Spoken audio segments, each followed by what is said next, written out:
বলেছে।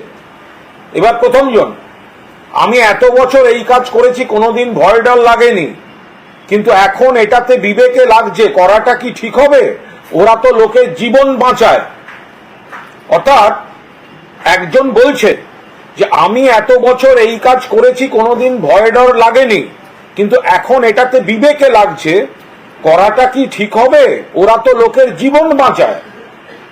দ্বিতীয়জন বলছে, তোকে তো ফাইট টু ফিনিশ করতে বলেনি, তোকে তো ফাইট টু ফিনিশ করতে বলেনি। অন্যজন বলছে, ছেলেরা মদ খেয়ে যায়, মারতে গিয়ে যদি বেহাত কিছু হয়ে যায় সেটা তো চিন্তার বিষয়। অন্যজন বলছে, সেটা ওকে বল, আমার এরকম মনে হচ্ছে, কি করব।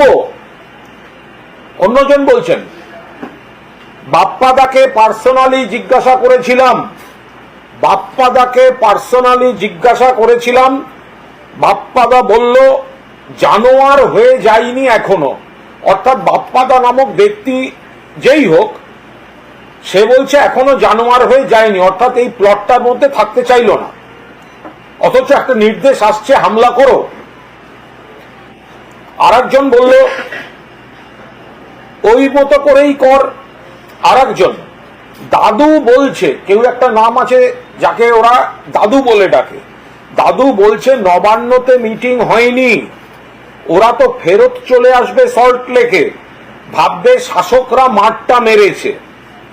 ওপাশে একটা এরপরে কি বলল, কথাটা কিছু বুঝলে?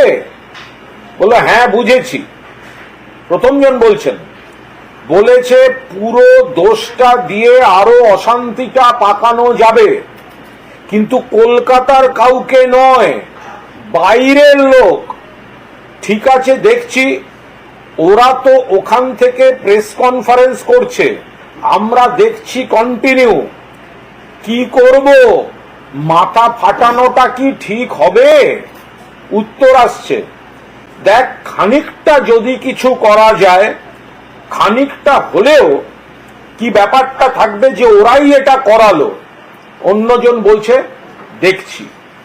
কাল কোনো কারণে এরা এই ছক অনুযায়ী করতে পারেনি, কিন্তু যাদের মাথায় এই ছক আছে যে জুনিয়র ডাক্তারদের আন্দোলনের উপর হামলা করবে এবং মমতা বন্দ্যোপাধ্যায়, মাননীয় মুখ্যমন্ত্রী, রাজ্য সরকার, তৃণমূল কংগ্রেসের ওপর দায় চাপিয়ে আরো অশান্তি করবে, এটা চরম সাবধানতা দরকার। টাইমিংটা বোঝা যাচ্ছে, টাইমিংটা আপনারা সবাই অডিওটা পেয়ে যাবেন, টাইমিংটা বোঝা যাচ্ছে।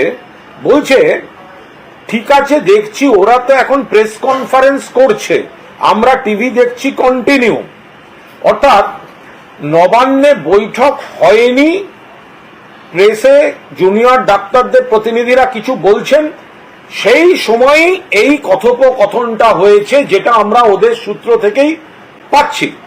এটা একটা ভয়ঙ্কর চক্রান্ত। আমরা বারবার বলছি, জুনিয়র ডাক্তারদের যে মূল বিষয়, মূল যে তাদের সহযোদ্ধা সহকর্মী ধর্ষণ এবং খুন, ন্যায় বিচারের দাবিতে আমরাও আছি, কিন্তু এই আন্দোলনটাকে যেদিকে নিয়ে যাওয়া হচ্ছে, যারা প্রভাব বিস্তার করছে এবং কিছু জুনিয়র ডাক্তারকে সামনে রেখে যারা অন্য খেলা খেলার কথা ভাবছে, এমনকি জুনিয়র ডাক্তারদের বলি দেওয়ার কথা ভাবছে।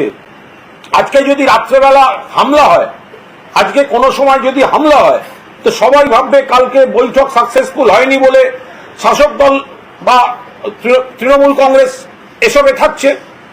এটা তো আগে ছড়িয়ে পড়বে চারপাশে, একটা তো পাবলিক পারসেপশন তৈরি করিয়ে দেওয়া হবে।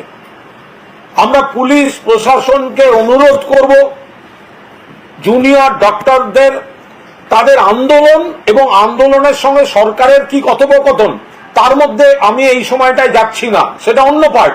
মুখ্যমন্ত্রী বলেছেন, তারা দেখছেন, কিন্তু এই যে ষড়যন্ত্র, এখানে ওই এলাকায় কোন বহিরাগত যেন না ঢুকতে পারে। ইতিমধ্যেই দেখছি একের পর এক বহিরাগত বিভিন্ন দলের লোকেরা বিজেপির কে গিয়ে বসে থাকছে, বিজেপির আরএসএস এর লোকজন, বিজেপির যুবর জেলা সভাপতি সদল বলে ওই ভিড়ের মধ্যে ঢুকে থাকছেন, নকশালপন্থী নেতা সেখানে গিয়ে বসে আছেন, যে সমস্ত বিভিন্ন পরিচয়, রাজনৈতিক পরিচয়ের লোকজন নানা স্বার্থে এবং যারা উগ্রভাবে স্ট্যাম্প তৃণমূল বিরোধী অন্য রাজনৈতিক দল করেন, কেউ সিপিএম করেন, কেউ করেন, তারা জুনিয়র ডাক্তারদের বন্ধু সেজে নানা রকম প্ররোচনা দিচ্ছেন যাতে এগুলো চলতে থাকে।